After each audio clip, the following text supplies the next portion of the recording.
Most of this video is me proving that I read 50 novels this year by doing a quick review of each of them at the end. If you only want the one simple-ish trick, there's chapters underneath here which you can navigate. Then you navigate to the section called This One Simple-ish Trick, or go to this timestamp over here, because first is the part where I explain how I got here in the first place. When I was a child-type being, I loved reading. The moment I realized I could look at letters and it would make images appear in my mind, I was done for. I loved reading so much, I became a writer. And not only did I release this short story collection right here a few years ago, most of the contents of which you can actually read for free or listen to as audiobooks on the Who is Betty YouTube channel, which I also have. I think there's a lot of new subscribers who have no idea about this. I am publishing a novel soon. And I mean very soon.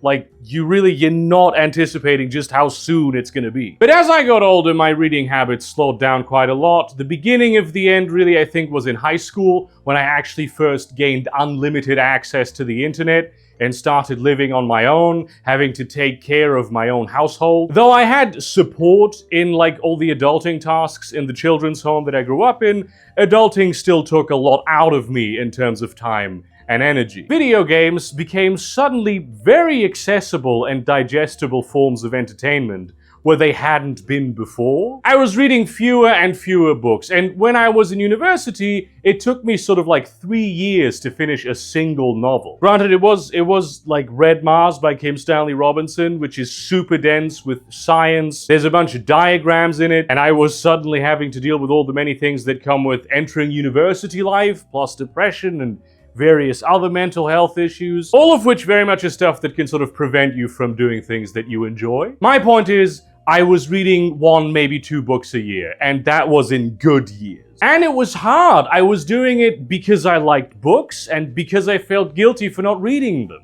I forced myself to do this at times excruciating task, and it took a lot of joy out of the process for me. I got most of my reading done on long journeys and while on vacation in the internet-less backwater that my abuela lives in, where incidentally all my adulting needs were also taken care of by said abuela. I had time and space and zero worries and distractions. That particular environment would bring out like the voracious reader in me, where back home reading for 15 minutes could be excruciating. Here I could stay glued to the page for hours. I tried for a long time to recreate those circumstances at home, like deprive myself of the internet, the other half of not having to do grown-up chores being not so much an option. Also, of course, on vacation, I just have more time, I don't need to do work. But as much as I tried to approach it, it never really worked. I like the internet, and I like my video games, and I'm just not a fan of putting parental blocks up for myself,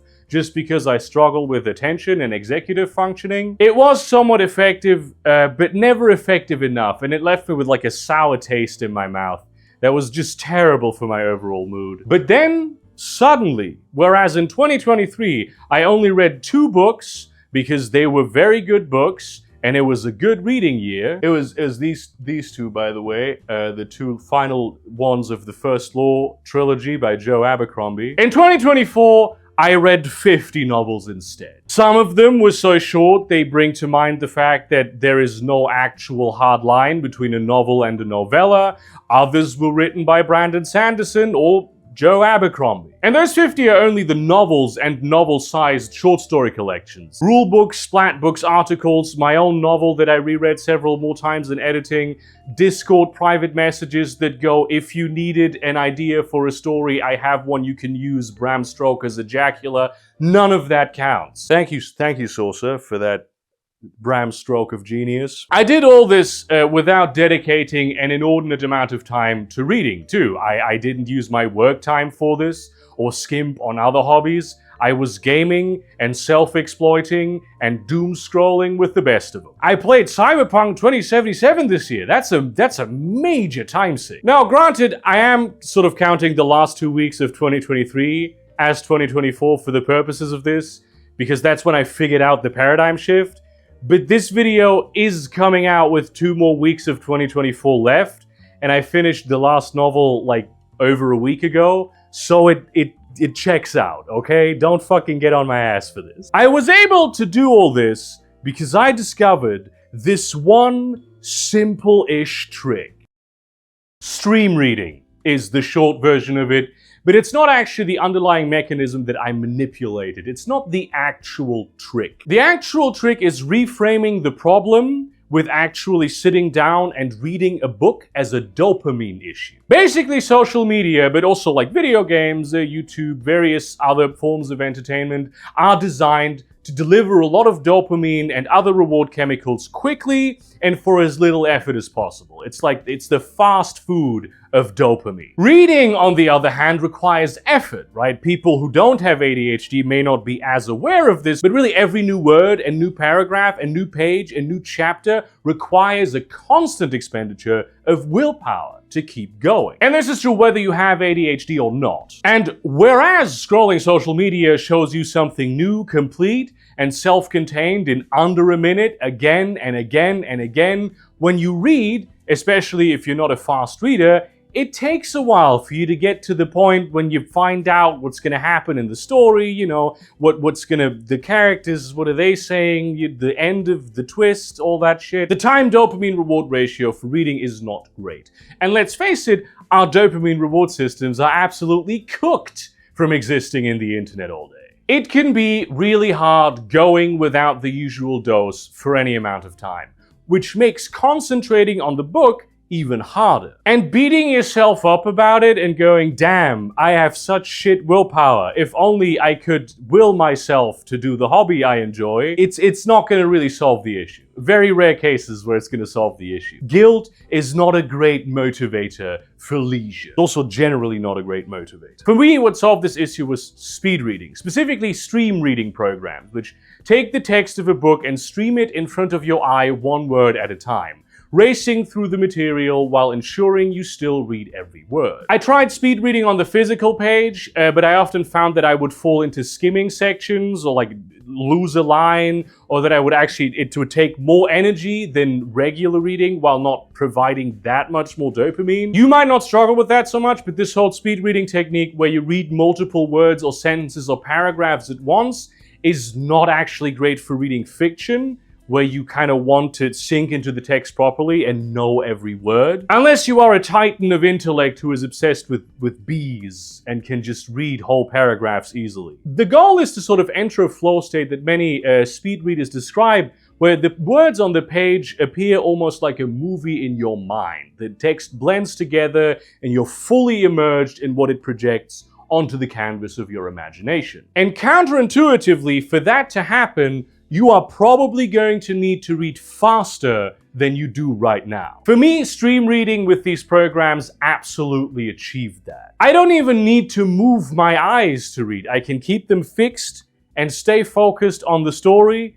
I don't lose lines anymore, which can be distracting. And I get through a lot more story a lot quicker, so more dopamine in less time with less effort required. I have tried several of these stream reading programs, and the one I personally ended up using the most is called Swift Read, which, as you can see here with a sample from my novel, delivers one word at a time, though you can change that to be more words at a particular speed, which can be altered very easily from moment to moment. And it has these ghostly letters with the next and previous couple of words in them as well. And then in smaller print, the context of where we are in the paragraph on the page. However, I wouldn't really recommend it. It may be the one that I have used the most, that's true, but it's an app that requires a premium monthly subscription to unlock all of the actually useful features. And to be real with you, I don't do that. I just don't do it. I do not pay monthly for something that is not even a service. Especially if the monthly fee is whatever a one-time purchase should cost. And double especially not for an app that has not been upgraded with absolutely any features since I started using it. Which is not a year ago, it's way longer than that. I've been using this program to read nonfiction for a while. I would barely consider paying for it even one time, because it doesn't have all of the features I actually found useful in various other apps. It just has like the most of them out of the apps that I have tested. This is a fundamental problem in the stream reading world. There are many, many apps that do this. A lot of ebook readers provide this functionality natively, but very few of them actually advertise it. Every stream reader is better than no stream reader, but none of them I can wholeheartedly recommend to you as a singular app. Not everyone even calls it stream reading, right? Many just call it speed reading. Some call it spritzing, though some stream readers call spritzing a particular function in their program, except it's never the same function from program to program. Some call it rapid serial visual presentation, which seems to be the most scientific sounding name for it. Some call it bionic reading, which is actually a completely different thing, where like the first few letters of every word are printed thicker, which may also be an approach that could help you easier, but it's not the same as stream reading. It didn't do that for me, but that's why the trick isn't stream reading, it's reframing the issue as a dopamine problem. I really need this thing where it displays the words around it as well, and the larger context is visible to me at a glance. I found no other program except SwiftRead that actually does this with the context from before and after. However, in the default dark colors, that surrounding text can be a bit distracting, which isn't so much the case for the default light colors, but the eye strain there quickly becomes very problematic. You need to take breaks every once in a while. And all the other color schemes are premium functions, so I didn't use them. It also does this thing where it slows down on big words and leaves longer pauses on commas, and even longer pauses on periods, and even longer pauses on paragraph breaks, which you'd think you'd barely notice. But let me tell you, I have tried some programs that don't have this functionality, and it makes a world of difference. I can read twice as fast when it's there. I wish I had more fine control over the length of those pauses, but that is also a premium function. Another program does offer me fine control over these pauses, and it's called Sprint Reader, which also offers me more color schemes and everything. And if I choose to read more than a single word at a time, it will actually stop at periods and commas and like only display one word there instead of immediately starting the next sentence. Swift Reader just keeps going, which ruins the entire multiple words functionality for me. Sprint Reader does not, however, offer me inline context in the way that I desperately need it, and that's a make or break feature for me. Even though I would love to like Sprint Reader more than Swift Reader. None of these programs italicize things properly, which is a bit of a problem for me. None of them let me pick the Atkinson Hyperlegible font, which is a font developed by the Braille Institute and which has quickly become pretty much my favorite font over all others. And none that I found had a feature I envisioned where they would preserve the formatting and line break to a certain extent by like showing sort of the structure of the text in the contextual outline. Because like paragraphs and line breaks and all that, they carry a lot of information that writers rely on to help you understand, for instance, who is speaking right now. A lot of that information could still be available in the peripheral vision of me reading the text while I am focused on only one spot. And the thing is, there may well be programs that have all of these features, but because the underlying principle is so poorly marketed and advertised, it's been really hard for me to find them. The takeaway with all this for you should be that in spite of the fact that all these apps had room for improvement for my particular tastes, they still helped me read 50 novels this year. That's an incredible step, and if it could do that for me, who knows what it could do for you? The key is to experiment a little bit as you're getting comfortable with it. That's why I say the real trick is to reframe it as a dopamine issue. There's other tools that achieve similar goals in different ways. On my tablet, I have an app that's just called Speed Reading-Books in brackets EPUB, and also like the reading in reading is not capitalized, which just gives me a continuous scroll of EPUB files that I am reading, pushing me ever forward. It's a bit choosy with which EPUBs it actually accepts, but when it works great. Does exactly what it says it does while offering a whole lot of fine control and without trying to get me to buy anything. I actually prefer to use this one while I'm on vacation and have nothing to do all day, because though it is ultimately slower, it is also quite a bit less stressful. And when I am able to just lock in and read, it's the perfect option, even though I do have to move my eyes. It's a great example of solving something that's a major part of the issue with the reading dopamine battle, because it keeps going, right? It creates gentle pressure that forces you to keep reading. And with any task that requires concentration, it is entirely normal for our minds to wander at some point, right? We lose focus and then need to find it again. When you have many possible available distractions, it's easy to get pulled into something else, especially if you have an attention disorder of some kind, when what you want to be doing is refocusing onto what you were doing. This is why meditation is recommended to people with ADHD so much. The ability to find your way back to something you want to focus on is a key meditation skill that helps immensely. This is why ADHD people love responsive environments. You can also feed these speed reading tools, say, like a chapter, right? You put that in there, and then they will usually tell you how long it will take you to read that chapter, which is often way less than you expect. And then you're in the zone for the text coming at you. The task isn't reading this whole big book, but the task is sitting down for 15 minutes. You don't have the option of drifting away after each sentence because it constantly tries to grab your attention. And though it's not hard to keep your place, it's easy to lose it too. You need to figure out what works for you, and that may change over time a little bit. You may be tempted to try new things. Do not do it. Never try new things.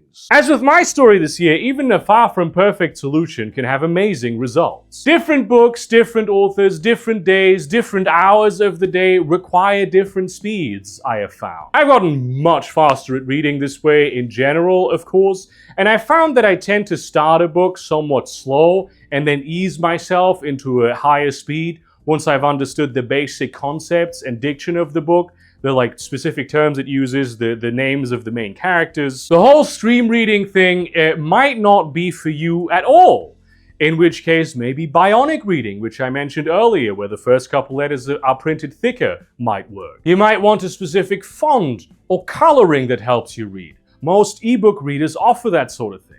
There's apps that will have the text in one color, then have slowly moving strings of words in a different color, and you just move along with that string of words. There may be methods I have not encountered at all, which I am sure many of you are putting down in the comments as we speak. The key is that there are many methods out there that you can use. You don't need to look wistfully at the idea of books and think of yourself as something who has lost the ability to read. Now, of course, the elephant in the room is the fact that all of this is digital. Look, I have personally never been married to the physical book as a format. For me, it's always been about the stories inside of these babies, right? And I say this as someone who is an author himself. I still think these are lovely. I love them, don't get me wrong. But the fact is, ebooks tend to be a whole lot cheaper and take up a lot less space in your apartment. And I know money is tight for many of us right now, and I know many of us live in pretty small apartments. If I like an ebook and I find it has a nice physical copy, I will still get the physical copy as a treat. But honestly, when it comes to actually reading novels, I have entirely become an ebook convert. And in spite of what some very stupid people might tell you, reading ebooks is actually reading, even when you're stream reading, because, and this is true, you are literally reading the exact same words as everyone else in the same order. It's actually more reading than audiobooks are. And audiobooks are also a completely valid format of reading. And I can assure you that authors would much rather you purchase their ebooks than not purchase their books at all. There's a lot of ebooks even available in libraries these days. So go ahead, give it a try. It has changed my life for the better so much. Now we get to the part where I review the 50 books I've read.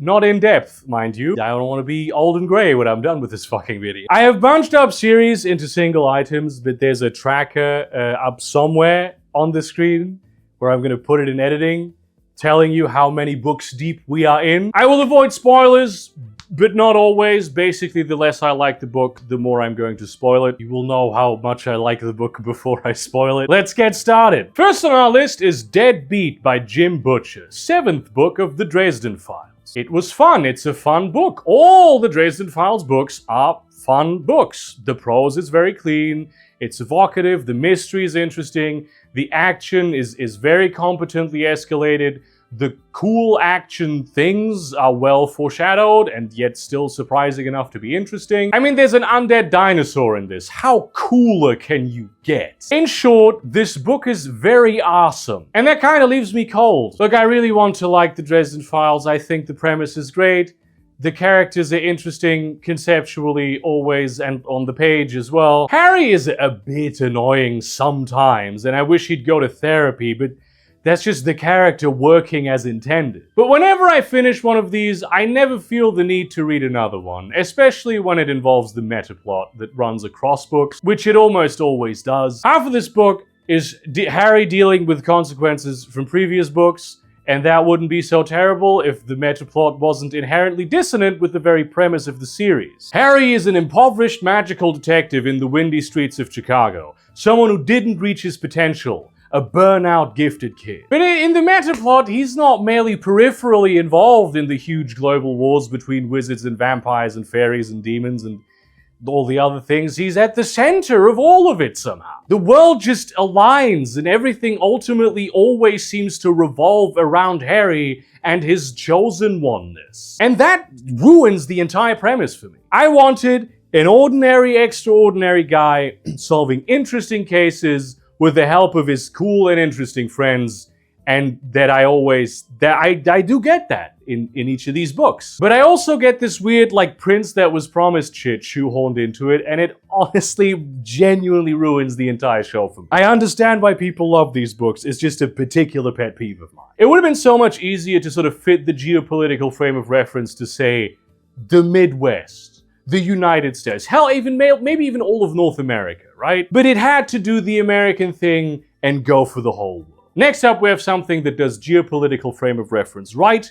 The Vampire Clan novels by authors Eric Griffin, Gerbert Fleming, Justin Achille, Kathleen Ryan, Richard E. Dansky, and Stuart Week. These are 13 novels, one for each of the clans in Vampire the Masquerade, and also the clan novel Anthology, a short story collection that also contains 13 short stories. These form a truly epic tale spanning several centuries, involving dozens and dozens of characters, though the primary focus of the story lies on the Camarilla-Sabbat War on the East Coast in the summer of 1999. Some of these novels are more divorced from that than others, and there are a number of moving plots that are tangentially related and only intersect because they are big happenings in the world, and there are only so many big happenings that can exist in the world without them brushing up against each other. Each novel focuses on the role of a particular clan in this conflict through one primary character. They're not sequential, but sort of, they all kind of happen in parallel, though the events of some of these novels lie almost entirely before or behind the events of others, so they're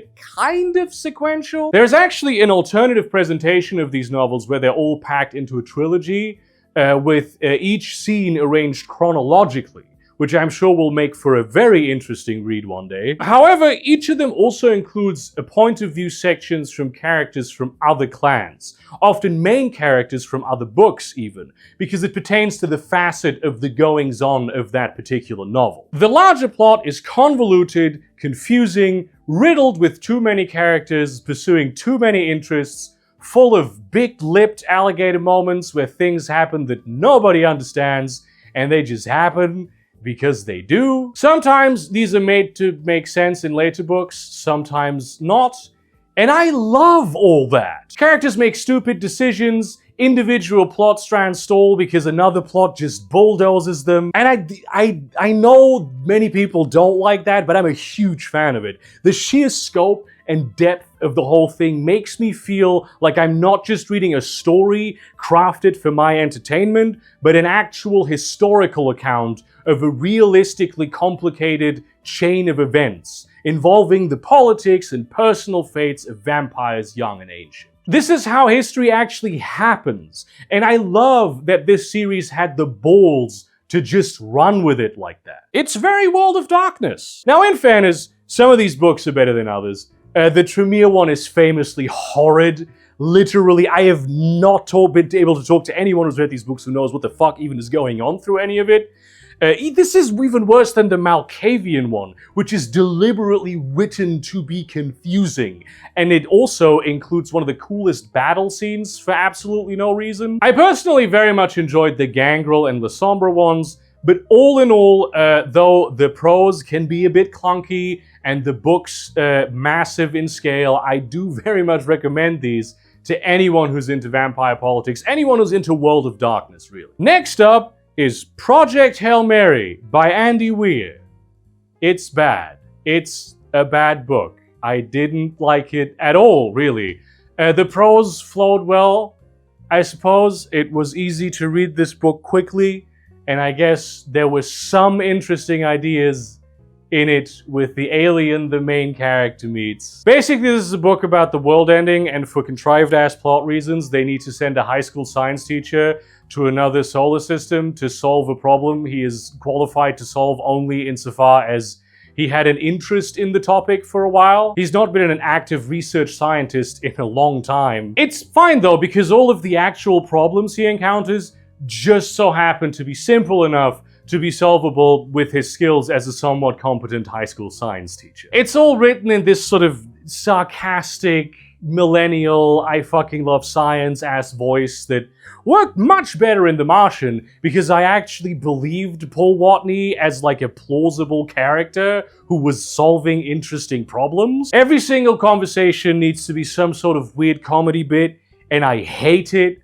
None of the sentences said in this book sound like humans were involved in their conceptualization at any stage. Almost worse than that is the civics. God, I hate the civics aspect of this book. Basically, there is one woman who has been extrajudicially authorized to break every law and requisition any resource in the world at any time at her leisure. And the only time we ever consider any of the ramifications of this is when she shows up to an American court and the judge is like, yeah, what the fuck, bitch, what are you doing? And she says, I can do this because the president says I can do what I want. And he gave me the US Army, which is standing behind me right now, to back me up. And that's it. It's the ultimate nerd fantasy of the all-powerful executive focused on this singular simple task of solving an impossible problem with like basically just STEM knowledge. Luckily, she only needs a high school level civics education to do it. If you're considering reading this book, don't.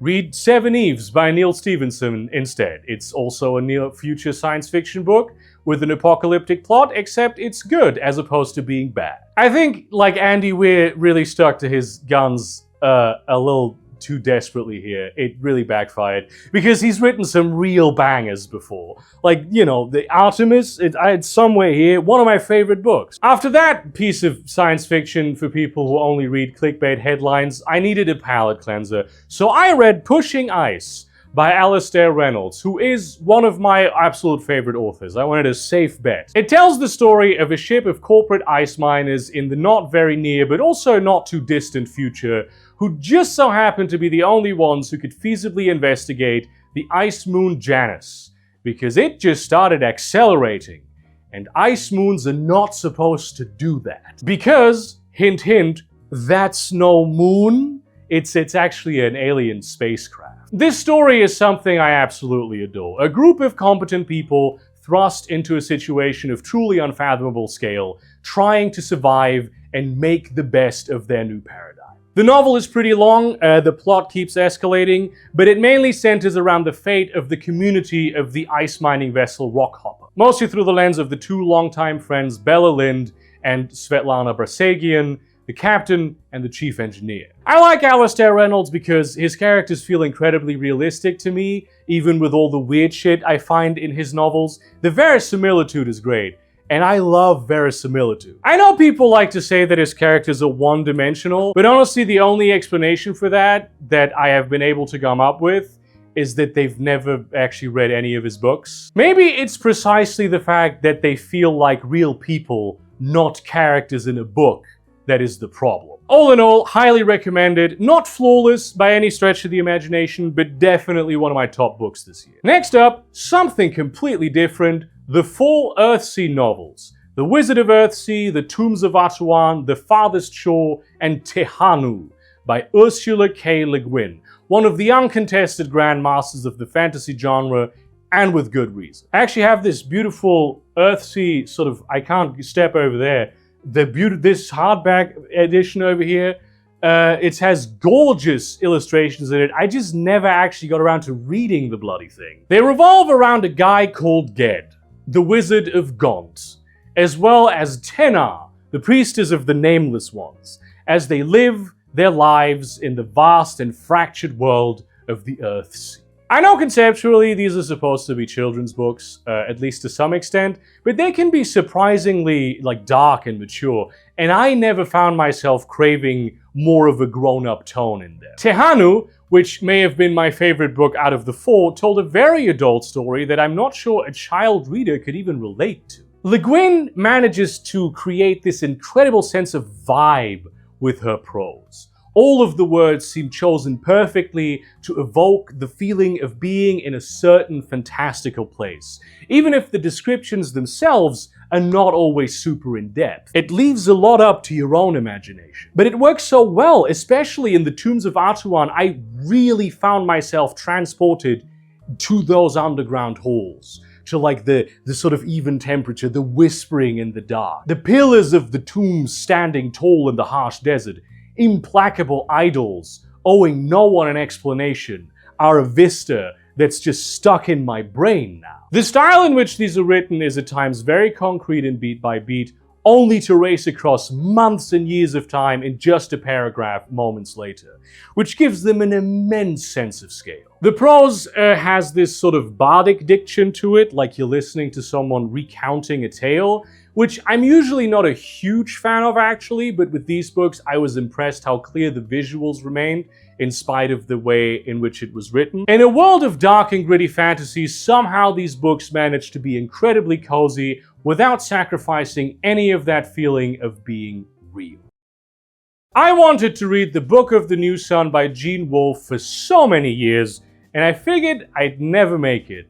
But with this new technique unlocked, I went for it, and I have to say that I love them with a few caveats. There's the shadow of the torturer, the claw of the conciliator, the sword of the lictor, the citadel of the autarch, and the earth of the new sun, which is actually not part of the original 4 books, but was written to explain the happenings and ending of the originals, which it does to a certain extent. These novels are the autobiography of the torturer Severian, who wrote them 10 million years into the future for a contemporary audience. Except the conceit is that Gene Wolfe is the one who actually ended up with them and translated them into English to the best of his ability. As a result, the books are full of stuff that we are just not capable of understanding, because it does not exist yet in our world, even as an idea. Even though Severian's future is one of severe technological regression, and in some ways is not as technologically advanced as our age, 10 million years have made the Earth barely recognizable. Imagine how ubiquitous air travel is for us in our world, right? When we read a novel, and one day someone is in Europe, and the next day they're in America, we just assume they took an airplane. The book does not need to explicitly explain this to us. It makes sense. It's the first explanation that comes to mind. Give that same book to a medieval person, and they will ask, hang on, what do you mean there's another continent? That's what goes on in these books. Even their concept of time differs from ours in ways that Severian, being himself not exactly a great scholar, never sees the need to explain to his readers. For instance, he does not seem to quite understand the difference between space travel and sea travel. And culturally, the contexts have blended together so much that it is often hard to tell which of these two things he is referring to. And hidden in the very premise of Gene Wolfe receiving these books from 10 million years into the future and being able to translate them into English implies that they were written in a language that sort of functions as a self-assembly system of meaning, so that someone in the distant past could read them. To be honest, these books sometimes made me question my speed reading technique, because half the time I was wondering, what the hell is going on? Did I miss something here? But no, I didn't. Much of the plot of the book is it just happens for reasons that are not for us to know. And that may be heavily colored by the unreliable narrator that is Severian. It's also densely packed with weird terminology that is almost never made up words, but always something vaguely analogous to various vehicles, creatures, and weapons described in there. There are retellings of various fables in there that are worthy of analysis because they are full of media tropes and characters we would recognize. Like, for instance, The Tale of the Boy Called Frog includes elements of The Legend of Romulus and Remus and also The Jungle Book. I'm not surprised that English majors continue to analyze these books, and Gene Wolfe is known as an author who bridges speculative and proper literary fiction, even though I dislike that divide anyway. It's sort of like marketing and like being able to feel pretentious more than anything. They can be excessively difficult to read at times, and some sections might speak to you more than others. For instance, my favorite part was the first act of the first novel, which isn't to say I didn't like the rest, I just preferred its focus on the ordinary life of a torturer living in the Citadel. I will definitely end up reading the other works in this universe someday, but I need to feel ready for that literary adventure, because as I understand, they can be even more challenging than New Sun. I think these books are worth reading if you're looking for a challenge specifically and a lot of mysteries to ponder. They are absolutely fascinating, but they are not a light read. As almost a palate cleanser from Wolfe's stained cathedral glass prose, I went back to some much more window pane clear writing with Memories Legion by James S.A. Corey. This is a short story collection that accompanies The Expanse, which are among my absolute favorite novels. I have them here in frustratingly different sizes. I don't understand. Also like subtly different design decisions. I don't know why they did this. I specifically bought all this to match. I don't know why they would look so similar if they were so different. These books managed to break through my dopamine barriers even in the past like 10 or so years, and they spawned what is definitely my favorite television show of all time. Seriously, I've seen The Expanse like 6 or 7 times. Memories Legion includes several short stories about several recurring characters like Fred Johnson and Paolo Cortazar, as well as a pretty extensive one detailing the backstory of Amos Burton. Many of these were adapted into the show as well, though usually in a very truncated and different manner. For instance, I much preferred the book version of Gods of Risk, but I understand why they completely changed it, as it pertains mainly to someone who is related to one of the main characters and who actually shows up in the novels maybe once, if at all. They span the entire length of the 9 Expanse books, with some actually technically taking place before Leviathan Wakes, and the final one taking place after the last chapter but before the epilogue of Leviathan Falls. And what can I say? They're fucking great. It was such a nice little treat to get insight into some of the gaps in this universe. The stories are exactly as well written as the novels and actually help me see some of the characters in a very different light. You could easily read this book as a companion volume to the novels. This right here is like the chronologically correct reading order if you want to know which stories to read between which novels. I would very much not recommend reading Memories Legion in its entirety before the novels, because The Expanse goes through a number of paradigm shifts that this would spoil for you. I really look forward to the new trilogy that the James S.A. Corey duo is coming up with. Read The Expanse, do it, or watch the show, do both, they're great. Moving on to some of the big boys this year, Joe Abercrombie's standalone trilogy.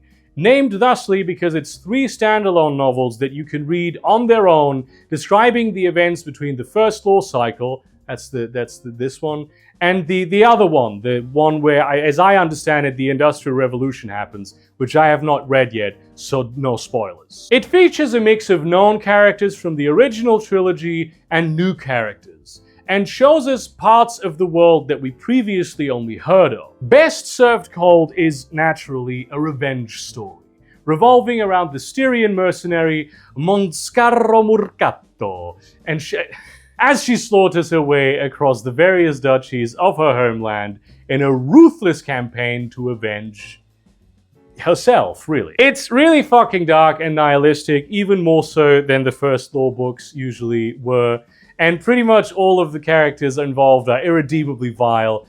You have a few honorable villains mixed in there, but that's basically it. It's still a fun read though. You'll find yourself rooting for Monza to abandon her vengeance quest, as you see how everything falls apart around her. Nika Mokoska is in there. He's funny as hell. even though he might be the worst guy among all of them. The Heroes is all about a single battle in the war between the Northmen and the Union. And though it is marked by the same cynical attitude toward warfare and its senseless cruelties, there is quite a bit more heroism and good guys in it. It also features Bremedan Gorst, one of my favorite side characters from the original trilogy, as a main character.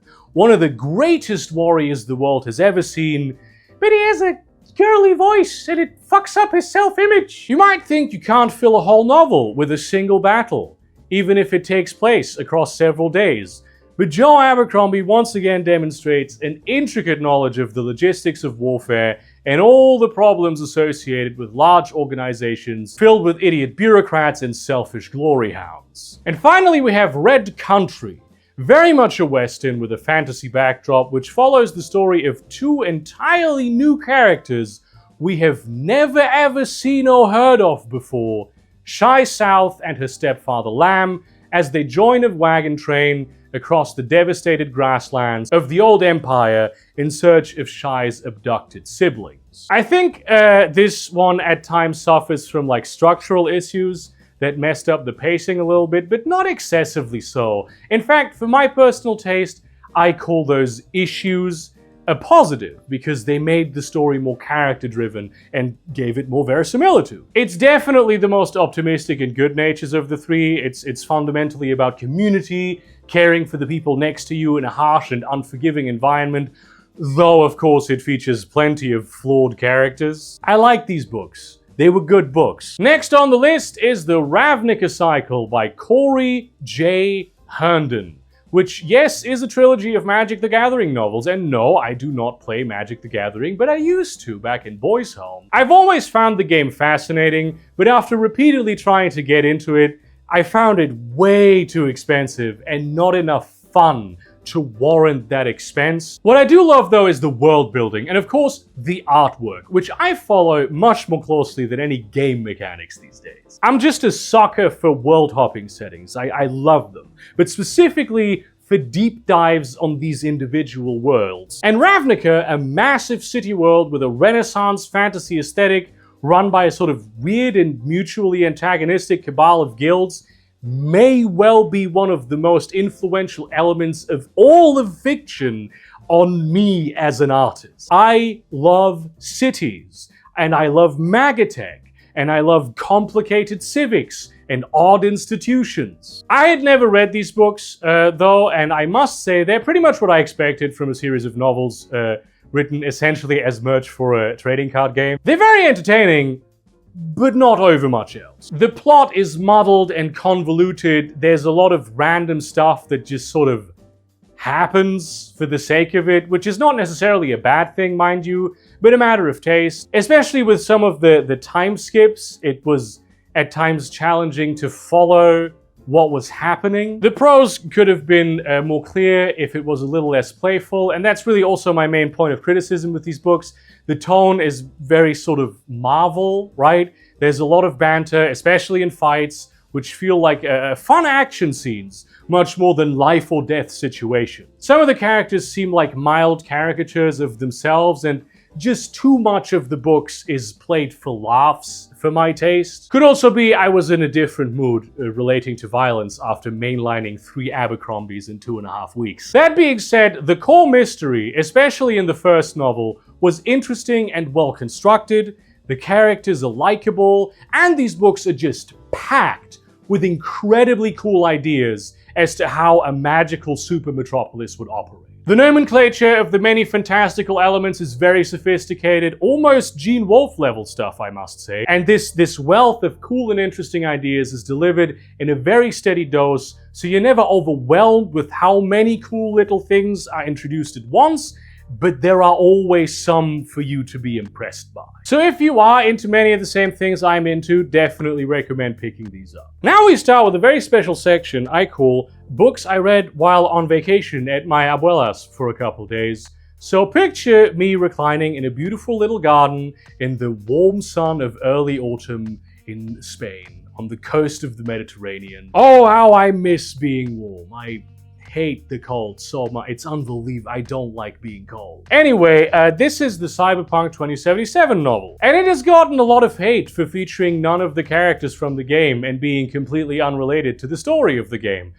But that is precisely what I loved about it so much. Night City, like many settings, is deep enough to maintain many different, entirely independent stories, and I wish more novelizations had the balls to do that sort of thing. I'd be way more into fanfiction if it was more about OCs. It's about a group of virtual strangers who find themselves embroiled in a heist that they understand little about, trying to make a profit when a situation turns around in ways that may or may not be in their favor. There's a lot of characters which I love, but you may not, and a ton of very abrupt jumping between points of view, which I think could have been pulled off better, but it works surprisingly well given that it's easy to figure out which character's head you are in from moment to moment. You just have to constantly be figuring it out, and that can be a bit exhausting. The plot is great, it has a lot of interesting twists, but what I found most fascinating about this book is that it manages to humanize members of Maelstrom, probably the most inhumane gang out of all of them in Night City. You know, the cyborg guys with the glowing eyes? It features pretty heavily in this novel, and I didn't expect that I would sympathize with them so much.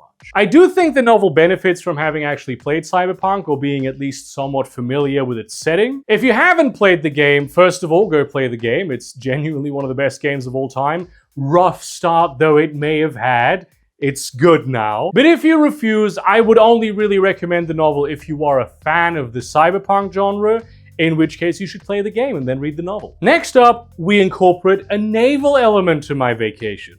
Stations of the Tide by Michael Swanwick. Maybe he's pronounced Michael Swanwick, I am not sure. Pardon me, sir.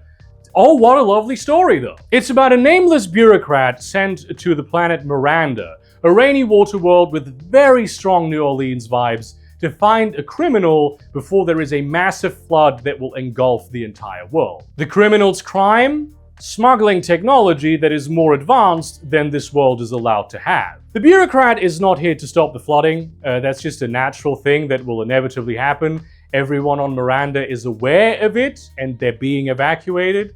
That's just a thing that's happening also. It's not even the first time that it's happening. It's like it's a cyclical occurrence. They have festivals for it. This novel created an excellent sense of a guy being on a backwater world trying to be mindful of the locals, but also seriously underestimating them in the process. Miranda's tech level is on average sort of on par with our own, but not quite. Some things are more advanced, others less so, and that creates a wonderful sense of anachronism that makes this place feel both foreign and familiar at the same time. There's also the whole element of voodoo-style magic, which fits very well in this world, where the sorts of technologies the bureaucrat polices are so advanced they might as well be magic. It's not exactly an action story. It manages to build tension in different ways, but honestly, I just very much enjoyed this book. First Michael Swanwick I read, aside from a short story that was actually also set in New Orleans, that I think back to it. It's in this book collection actually. He came highly recommended to me by people who know the kind of fiction that I like, and they were right. Because, and this is the second Michael Swanwick novel I read on my vacation, Bones of the Earth was even better in spite of affecting none of the genre aesthetics I love. It's a dinosaur time travel thriller, and while none of those things put me off a book, I think they're all pretty cool. They also don't exactly draw me to it either. And it turns out this is one of the best books I read this year. Unsurprising, given that it's probably Michael Swanwick's most lauded work, with good reason, I hold. It's a beautiful, meaningful, optimistic story about scientist heroes, and though I am not usually a huge fan of light-hearted tone books, this fits perfectly, and it warms the heart. The thriller element comes in when the main characters question the book's very premise. Why, if the government has time travel technology, are they only using it so we can study prehistoric life? The book has good science, but it's light on it, focusing on the beauty of the discoveries while being quite heavy on love and personal fulfillment. The often somewhat dorky characters feel like real scientists making real scientist decisions, and the overall message the novel has about humanity's place in the universe is one that fills me with deep joy. Time travel novels are often nihilistic, and this one isn't. It's well constructed, the pacing is perfect, which for a time travel novel is of course a make or break aspect, and the prose just feels colorful, not in the sense that it's like overly purple, but in that it sparks with passion and life. Which brings me to the third Michael Swanwick novel I read on vacation. I really gambled with this, because almost every book I brought with me was a Swanwick. Imagine if I had hated something fundamental about his style. This one actually I didn't like so much, to be fair. It's a novel about a human girl trapped in a giant factory with a bunch of fake kids, forced to build dragons, which are effectively these huge fighter jets that are used in fairy warfare. It's just these metal colossi, and she makes an alliance with one of them in an effort to steal it and thereby gain her own freedom as well. That sounds incredibly cool, and I did like that part of the book very much. After a few chapters, it turns into a coming-of-age story though, as the little girl goes through her school and university years in this fairy world. Usually, coming-of-age stories leave me cold, and this one did as well. I just didn't really care. There was no real plot, it was meandering social drama for the most part. Now, to be fair, it is meandering social drama in a super interesting interpretation of the world of fairies, filled with fascinating characters, locations, and a plenitude of strange little details that make it feel both mundane and otherworldly at the same time. As opposed to being whimsical, this fairy world is cynical, full of oppression, cruelty, and corruption that, has many of the aesthetics that they do in our world as well. Many of the classic tropes, like true names, function as you would expect, while others are completely turned on their head. Many of these little details are blink and you miss it pops of rotten color, and it's a super imaginative book for sure. But the fact remains that the plot is boring and doesn't really pick up again until the last few chapters, and I didn't really like the ending. Though it was interesting, I didn't like it. I read all these vacation books like in a day each. This is the only one that took me 2 days to read. I think this is a book that could really speak to someone who isn't me. Leaving the land of vacation and returning to the dreary toil, Kindred by Octavia Butler had been on my list for a very long time as well, and I finally got to read it. It's a time travel story, also, as well, about this contemporary black woman, by which I mean contemporary to the 70s, being transported back in time to the plantation where her ancestors were owned as slaves. It's a pretty fucking dark book. A historical novel that does an excellent job at illustrating some of the lesser known or perhaps less intuitively understood horrors of slavery in the United States. And it does this with an incredible amount of nuance. Every single character, even the worst villain, still feels like a real human being. For instance, the plantation owner, massive piece of shit, sees himself as a man of honor who keeps every promise they make, even if that promise is made to a slave. Some of the enslaved characters find solace and security in their enslavement, because that is the kind of complicated mental gymnastics people in impossible situations tend to make. There are no caricatures here, and it still perfectly shows just how vile and inhuman that world was, because caricatures are not needed to bring that across. It includes a lot of self-reflection on the part of the main character as well, and almost self-disgust finding out she is descended from a slave owner, and shock at how easy it feels for her to adapt to the role of being a slave even when she doesn't see herself as one. The time travel element is more fantastical, or shall we say nightmarish, than anything, and the characters deal with it in a way that makes them feel like real human beings with rational minds. It's like, yeah, if I understood what was going on, this is what I would try to do. Like, the verisimilitude, off the charts. And I love verisimilitude. I would recommend this book to pretty much anyone. It's more literary, perhaps, than purely genre,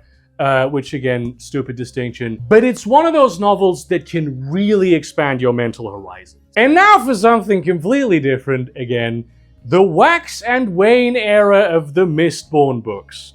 Brandon Sanderson's The Alloy of Law, Shadows of Self, the Bands of Mourning, and the Lost Metal. If you don't know, Mistborn is set on a world where some people have the power to ingest and burn metals in their stomachs, and that gives them superhuman powers. 300 years after the events of the first trilogy, these novels are about legendary lawman Lord Waxillium Dawnshot Ladrian and Wayne. Pretty much every single element of Brandon Sanderson's style I dislike, except when he's doing them, because somehow he does it all so well that I still enjoy the fuck out of his books. The Marvel-esque banter, the light-hearted, awesome action scenes involving casual murder, the bespoke world-building that revolves around the story, the technical hard magic systems that make it all feel like a video game, any of these will turn me off a novel very quickly. Except when Brando Sando does it,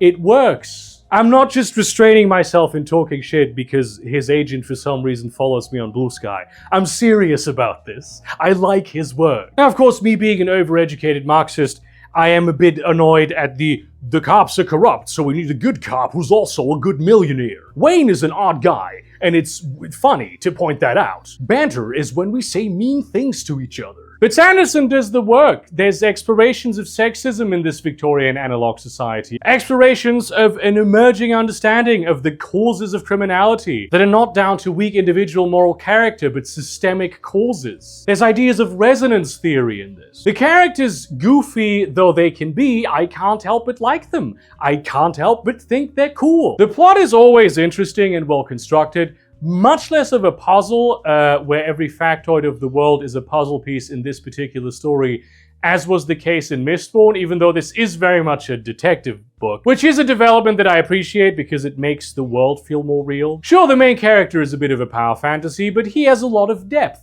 It's an honest exploration of that archetype without being cynical in the deconstruction of it. And there's plenty of other interesting characters in there as well, many of them minority characters too. They may not be a super deep exploration of LGBTQ+ themes, but Sanderson knows that he isn't really in there enough to be able to tell those stories. That doesn't mean he can't include well-rounded and interesting queer characters. So he does, which I think is where it's at, if I may be allowed this tangent. A lot of queer fiction is about being queer, which is obviously something that non-queer people will find difficult to relate to. So it's not going to be out there doing the work of normalizing queerness. Brandon Sanderson, on the other hand, is doing that. He is opening those doors. The prose is easily digestible. It's a clear and clean read that only had me occasionally stuttering because the names Wax and Wayne can be somewhat similar when read at high speed. Plus, it was interesting to find out what happened to all the characters from the original Mistborn books,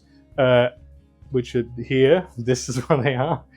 Which I definitely recommend reading first, because otherwise, like, the Wax and Wayne cycle contains unspeakable spoilers. Entering my standalone era, I wanted some utopian sci-fi and got The Dispossessed by Ursula Le Guin. Yes, Ursula is back. I'd read a few essays by her through the year, and an idea that really stuck with me was her rejection of the notion that the spear was the first human invention, and it was meant to fight, when really the container would have come long before that, simply because it helps you harvest so many more fruits by allowing you to carry more. The Dispossessed is about a mathematician born into an anarchist society on a distant moon, and his controversial attempt to visit the planet that society originated from to encourage scientific exchange. It's a perfectly functional anarchist society, one written by someone who clearly studied anarchist theory, but it's destitute, because the moon that they exist on is an incredibly harsh and unproductive environment. They have chosen to isolate themselves almost entirely from the lush and wealthy planet they can see in the sky, which is itself in a complicated political situation, as the various nation-states on it are in a state of Cold War, and issues with global inequality are reaching their tipping point. The novel is a mixture of stories of the main character growing up on this barren anarchist world and finding his place in its complex yet simple society, as well as his clashes with the strange culture of the planet. The unfamiliar world the character is plunged into is one that we readers would actually be much more familiar with than the world he comes from. And it's not a black and white story at all. It's not a condemnation of any ideology. The anarchist society functions well, even manages to adapt efficiently to the fact that their moon is extremely resource poor. But they have certain social hierarchy issues they refuse to see in themselves, and a desire for isolationism that really isn't helping them. The planet folks, who are capitalists but usually with extensive welfare states, as well as a smattering of other ideologies, are wealthy and sophisticated, but hopelessly arrogant, caught in their own webs and willfully oblivious to the entirely unnecessary social divides they have created. Their system runs on artificial scarcity these days, and even though they are the ones who insist that it is necessary, they feel utterly helpless in the face of something they could stop doing at any time. It's not an action-packed novel. There's a lot of philosophizing, differences of opinion, and while that is my thing, it may not be yours. While I would not have minded a little more action, I really didn't miss it either. This is fundamentally a political philosophy novel, and I highly recommend it as that. Another piece of media about politics that I adore is Disco Elysium. And many don't know this, but there's an actual, a Disco Elysium novel that was published in Estonia years before the game. Sacred and Terrible Air by Robert Kurwitz, for which a few good fan translations came out recently, has nothing as such to do with the game and is set several decades later. The plot revolves around a group of 30-something-year-old men who used to be friends at school and who were all dating a group of sisters that disappeared, which back in the day whipped up a whole media frenzy. They are all still obsessed with their lost teenage loves, and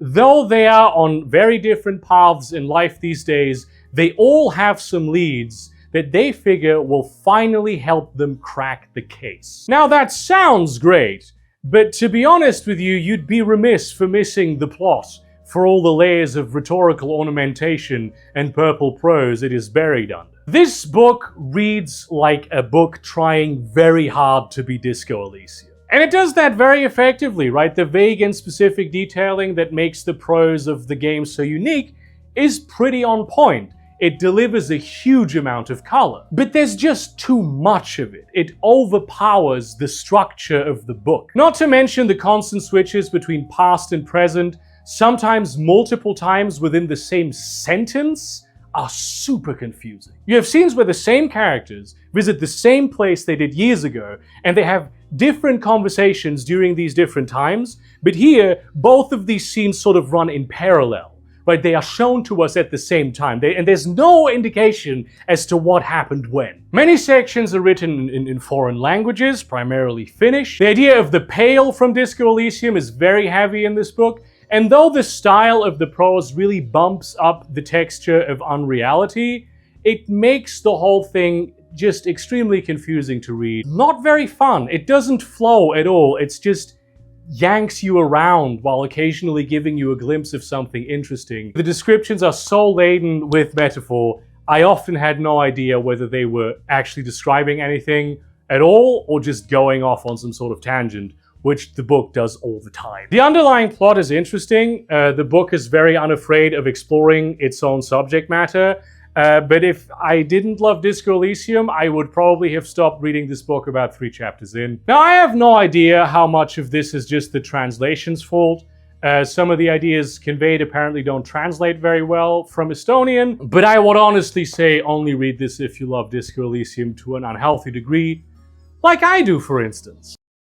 After all this metaphorizing, I needed something simple, so I picked up Ernest Hemingway's The Old Man and the Sea. No English major shenanigans, just a story about a guy trying to catch a big fish. Look, this book has haunted me for years. I saw the cover once, and it just stuck with me. I thought about it again and again, and the vibe just called to me. So I went for it.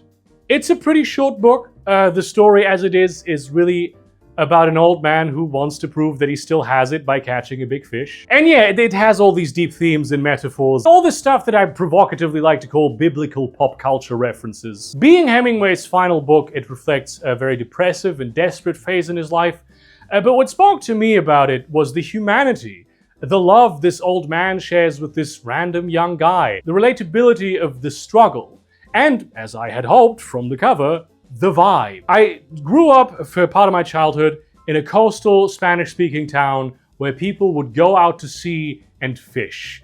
And that is what I got here, described in the sort of simple but elegant prose that Hemingway is famous for. In spite of the harshness of the struggle in this book, it felt cozy to me. And that may well be just a me thing because of my personal background. But what is the meaning of a book if not the stuff you can relate to? Going back to writers that I went back to, Permafrost by Alastair Reynolds, the second ice-themed Alastair Reynolds I read this year, the third time travel novel I read this year. Uncharacteristically short for him, but I was worried I wasn't going to make the 50, to be honest with you, and I needed something that had depth and heft while not being absurdly long. You ever read a time travel story and think, the timeline must have been way compressed for this character. Everything must have happened super quickly and confusingly from their perspective. That is Permafrost. That is this book. It follows Russian schoolteacher Valentina Lydova as her mind is set back in time to help the world recover from a Silent Spring-style apocalyptic scenario, which, come to think of it, is the second novel where a schoolteacher is sent to save the world that I read this year. Except, unlike Project Hail Mary, this book is actually good. I realize it might be a bit too abrupt for some people, but I actually really enjoyed that aspect of it. It has a foot on the gas from page 1. It introduces concepts quickly, but in a way that is simple to understand, which in a time travel novel is quite the feat, and has a very thematic mode of time travel that I thought was refreshing to see. Time travel as a genre almost has sort of a horror element to it, I find, and you rarely see it properly played out, but here it features heavily, precisely because everything is so dense and so constrained. Great book, short book, Alastair Reynolds book. Next up, I turned pretentious. I read The Stranger by Albert Camus. Also rather a short one, famous literary classic, and I think deservedly so. The Stranger follows the story of what is essentially a sociopath living in Algeria, starting with the death and funeral of his mother. And unlike the modern true crime sociopath stories we have all fried our brains with, this is just a guy who is completely empty inside. He just has no real capacity for empathy or ability to form genuine human connections. He performs life as a shell of a person. Everything he says and does with the aim of achieving some sort of goal he reckons he ought to care about. He's not an inherently evil man, he's just a void of a person. Most of the book describes his perfectly mundane life and inability to comprehend why people would consider any of the small selfish things he does rude. Shallow indignation at things he feels society is judging him for. He is completely alienated from himself and the world. And that's a word every literary analysis of this book loves to use. Alienation. They didn't go to space once. Since this is a super famous classic, I'm gonna spoil it a little bit for you. He eventually shoots a guy, almost by accident, surprising even himself, as if he wasn't even present enough sort of to stop himself from doing it. This is followed by a bizarre kangaroo court trial where he's ultimately convicted not for being a murderer, but for being an atheist.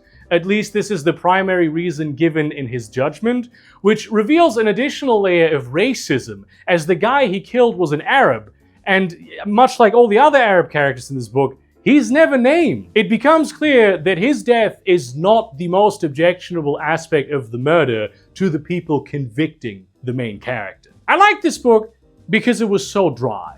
The first half is vapid and empty, the second half is rapid and unfriendly.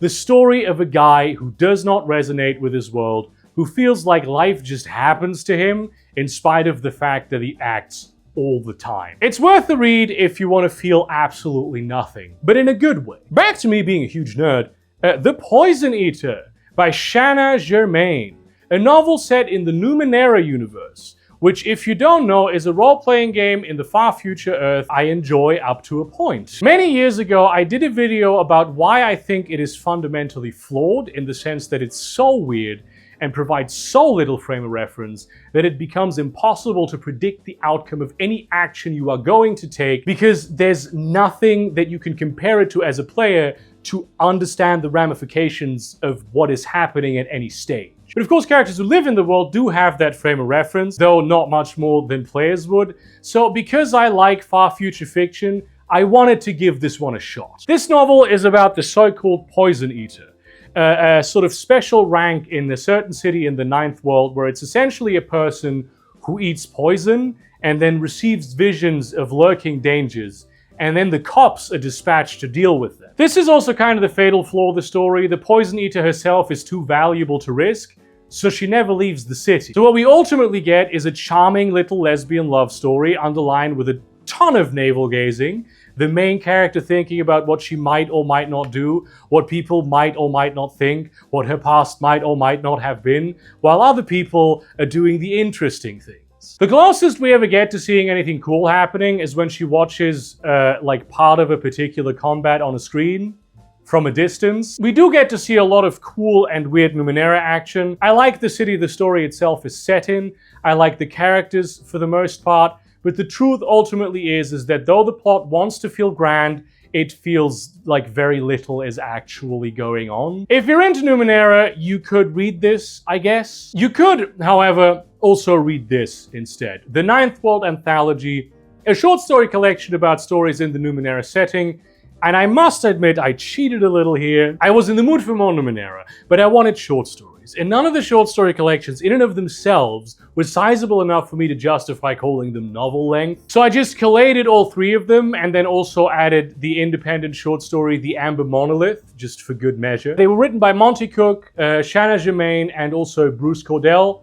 Mostly the first two. Bruce Cordell just wrote one story for all of this. And overall, I like this much more as a read than The Poison Eater. It's all like little snippets from this bizarre universe, and while a few of the stories didn't do much for me, I thought most of them were very enjoyable. They managed to encapsulate that weird what is going on-ness that Numenera is so good at, while at the same time not trying to stretch concepts beyond reason or comprehension too far and stuffing the cracks with filler. It explores many aspects and areas of the setting, from a city where colors are sold as drugs, to a living house in the mountains, to salvagers in the deep sea looting the ancient dead. These collections are a great insight into the setting. If you want to feel what Numenera is about, I recommend them much more than The Poison Eater. And finally, number 50, the last novel of the year, Rainbow's End by Werner Vinge, which I selected because I was depressed and anxious and wanted something optimistic. What I got was a vision of a future where private citizens might theoretically figure out how to make nukes and much worse weapons of mass destruction as well, and intelligence services are constantly bathing in a puddle of their own sweat. Yet somehow it still did manage to be optimistic. It follows the story of Robert Goo, an elderly man who spent the last 20 years or so of his life effectively as a vegetable, because he had Alzheimer's. And then they cure the Alzheimer's and run various other treatments on him, and all of that effectively rejuvenates him back to being a 17-year-old. It is stated that the treatments work particularly well on him, and he still has plenty of old man health issues, but the main issue is that for most of his life, really honestly, he was just a massive dick to everyone, including his closest family. And you can't just easily heal that. Though the treatments seem to have softened up his brain in a way that makes him able to grow and change as a person, at the cost, apparently, of his ability to create art. He was a world-famous poet, and no longer having that ability kind of fucks with his ego a lot. This novel heavily features augmented reality. I'd say it's like first and foremost an exploration of that technology and all the interesting things a society might do with it. It is, however, also laden with abbreviations and made-up technical terms that are poorly explained, which is part of the point, of course. Robert is a fish out of water yet again in this world, and so is the reader. But at some point, he grasps these technologies better and better, and I feel like, you know, as a reader, I wasn't catching up as fast as he was. I think this was complicated by the fact that sometimes the same things had different names when referred to by different people, which, to be fair, is realistic, and it added to my beloved verisimilitude, but with the sheer amount of terms and abbreviations, I found that a bit stressful at times. I do like that the story was ultimately deeply personal, even if it did constantly open up new barrels of strange things happening. And I was worried that it was going to devolve into an international spy thriller,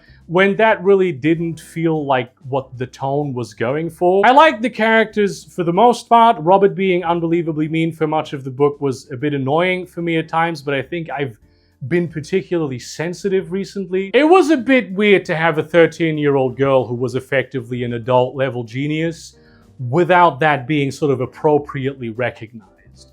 Miri felt a bit oddly written, but I really like her outlook, so all is forgiven. It's certainly a nerdy-ass vision of the world, with belief circles creating augmented reality overlays that had certain particular themes and fictional worlds to them, a mixture of welfare state and instant brew hypercapitalism. Werner Vinge really put a lot of thought into this near future. I wouldn't recommend this to someone who isn't into like sci-fi, but if you are, especially hard sci-fi, this might be an interesting read for you. Fans of the cyberpunk genre might find this a very interesting take on their genre as well. It's like cyberpunk, but nice. So what's next for me? I'm probably not going to read 50 novels again this year. I'll be honest about that with you. But I can assure you, it will be a lot more than 2 as well. This was a great success for me, and if you take away the right ideas from this video, it can be for you as well. I'm really itching to read the Culture series. I think I will tackle that next. I was a bit worried I wouldn't make the 50 if I did a huge series at the end of the year, and I didn't want to have half a series in the end of the year review by I start the series and I realize, oh shit, I can't make the 50. And then I only review half the series because I go into different standalone books. This is no longer a concern of mine now. I'm also itching to read the Elder Scrolls novels, actually. Leave recommendations for stuff down in the comments. Do it. Just be advised that I will not read Name of the Wind until the 3rd book in the series is out. I know I have the book here. I know I own it. Still, thank you very much for watching. Like, comment, subscribe, share this to your relevant communities. Consider supporting me on Patreon, buying my merchandise or my short story collections. The merchandise is the short story collection, even these crazy looking mugs. And in that spirit, folks, happy Christmas and Merry Holidays, whatever it is you do or do not celebrate. I know for a lot of folks, this season is famously bad mental health-wise, so I encourage you to reach out if you are suffering, and also if you know someone who might be. It's cold and it's dark, and humans are meant to live in communities. And see you around, dunks!